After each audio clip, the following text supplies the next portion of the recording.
नमस्कार, मैं हूं अरशद अली। आप देख रहे हैं लाइव इंडिया टीवी। मेरे साथ एक ऐसी हस्ती मौजूद है जो किसी परिचय का मोहताज नहीं है और आप हैं आचार्य श्री रसराज मुर्दुल जी, जो वृंदावन से यहाँ एक भागवत कथा में आए हुए हैं। मैं उनसे बात करूँगा। आचार्य जी, आप भागवत में आए हैं, क्या संदेश देना चाहते हैं यहाँ लोगों को? देखिए, भागवत कथा अपने आप में एक अद्भुत ग्रंथ है और हमारी भारतीय सनातन संस्कृति के संवर्धन के लिए ये विशेष रूप से आयोजित की गई है। आज के समय में जो लोगों में अशांति व्याप्त है, आपस में द्वेष है, तृष्णा है, बहुत सारी जो आध्यात्मिक जिन्हें दोष कहा गया है, ऐसे समस्त दोषों के लिए, समाज में समरसता बनाए रखने के लिए, साथ ही अपने सनातन संस्कृति और हिंदुत्व का जो हमारा धर्म है हमारा, हमें उसके संवर्धन के लिए श्रीमद् भागवत कथा का आयोजन यहाँ पर हुआ है। और हमारे एडवोकेट श्री राजीव यादव जी इसके मुख्य परीक्षित हैं, जिन्होंने भगवान श्री कृष्ण के इस पावन कथा का इस क्षेत्र में पूरे क्षेत्र के कल्याण के लिए आयोजन किया है। महाराज जी, कुछ लोगों की अलग अलग प्रतिक्रियाएं आती हैं भागवत को लेकर। लोग आते नहीं हैं, बैठते नहीं हैं, और इसका उद्देश्य क्या है? लोगों के अंदर क्या भावना पैदा होना चाहिए? देखिए, इसका अगर लोग बाग यहाँ तक मान लीजिए कहीं कहीं पर नहीं पहुँच पाते हैं, तो सभी के सब तो नहीं पहुँच पाते, लेकिन बहुत सारे लोग ऐसा भी सोचते हैं कि हम क्या करेंगे जा कर के, या क्यों जाएं वहाँ पर।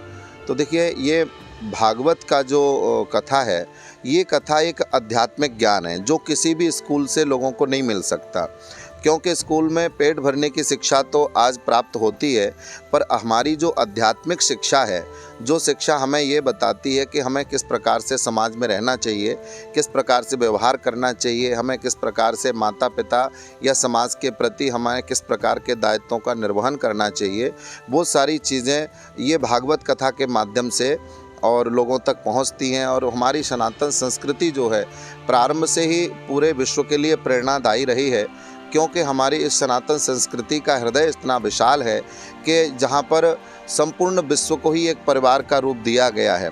ठीक है, वसुधैव कुटुंबकम के भाव को लेकर के चलती है। जो लोग अगर नहीं आ पाते हैं तो ये उनका दुर्भाग्य ही है कि इस प्रकार के आध्यात्मिक ज्ञान से वो वंचित हैं। वास्तविकता में ये ज्ञान तब सार्थक होता है जब लोग समाज में रहते हुए भी जब अशांति का जीवन जी रहे होते हैं और समाज के समय में अपने गृहस्थ जीवन में बहुत सारे उद्देश्यों की वो पूर्ति नहीं कर पाते या जीवन उनका भटक रहा होता है। उस समय में एक सही रास्ता चुनने के लिए ये कथा सहायक होती है और इस आध्यात्मिक और संस्कृति के इस मार्ग पर चल करके लोग अपना जीवन धन्य कर लेते हैं। महाराज जी, कभी कभी देखा जाता है लोग कथा में आते हैं, बैठते हैं, जो बुराई के रास्ते में जाते हैं वो एक अच्छे इंसान बन जाते हैं। क्या कहना चाहेंगे ऐसे उन लोगों के लिए? देखिए, कथा का कार्य ही यही है। कथा एक तरह से हृदय परिवर्तित करती है और हमें जो बुराई का रास्ता है या बुराई का जो मार्ग है उसको छोड़ने के लिए प्रेरित करती है। क्योंकि कथा में जितनी भी कथाएं होती हैं, किसी भी स्थान पर कथा हो, वो हमेशा धर्म की बात ही सिखाती है, एक अच्छाई का रास्ता ही बताती हैं। और जो लोग उसको सही से रियलाइज़ कर लेते हैं, अपने मन में धारण कर लेते हैं या सुन कर के सोचते हैं कि भाई ये रास्ता गलत है, हमें इस पर नहीं जाना है, जब उनको आगे आने वाली उन परेशानियों का पता चलता है कि बाद में अभी तो हम कर रहे हैं लेकिन बाद में इसका परिणाम क्या होगा, जब उन्हें इस बात की रियलाइजेशन होता है तो वो निश्चित ही इस अधर्म के मार्ग को छोड़ करके धर्म के मार्ग का अनुसरण कर लेते हैं। महाराज जी, कुछ आपकी ऐसी प्रतिक्रिया जो आप लोगों को देना चाहते हैं हमारे माध्यम से? जी, मैं यही कहना चाहूँगा कि देखिए, अपने सनातन संस्कृति के मार्ग पर चलिए और संपूर्ण समाज और देश हित के लिए कार्य करिए।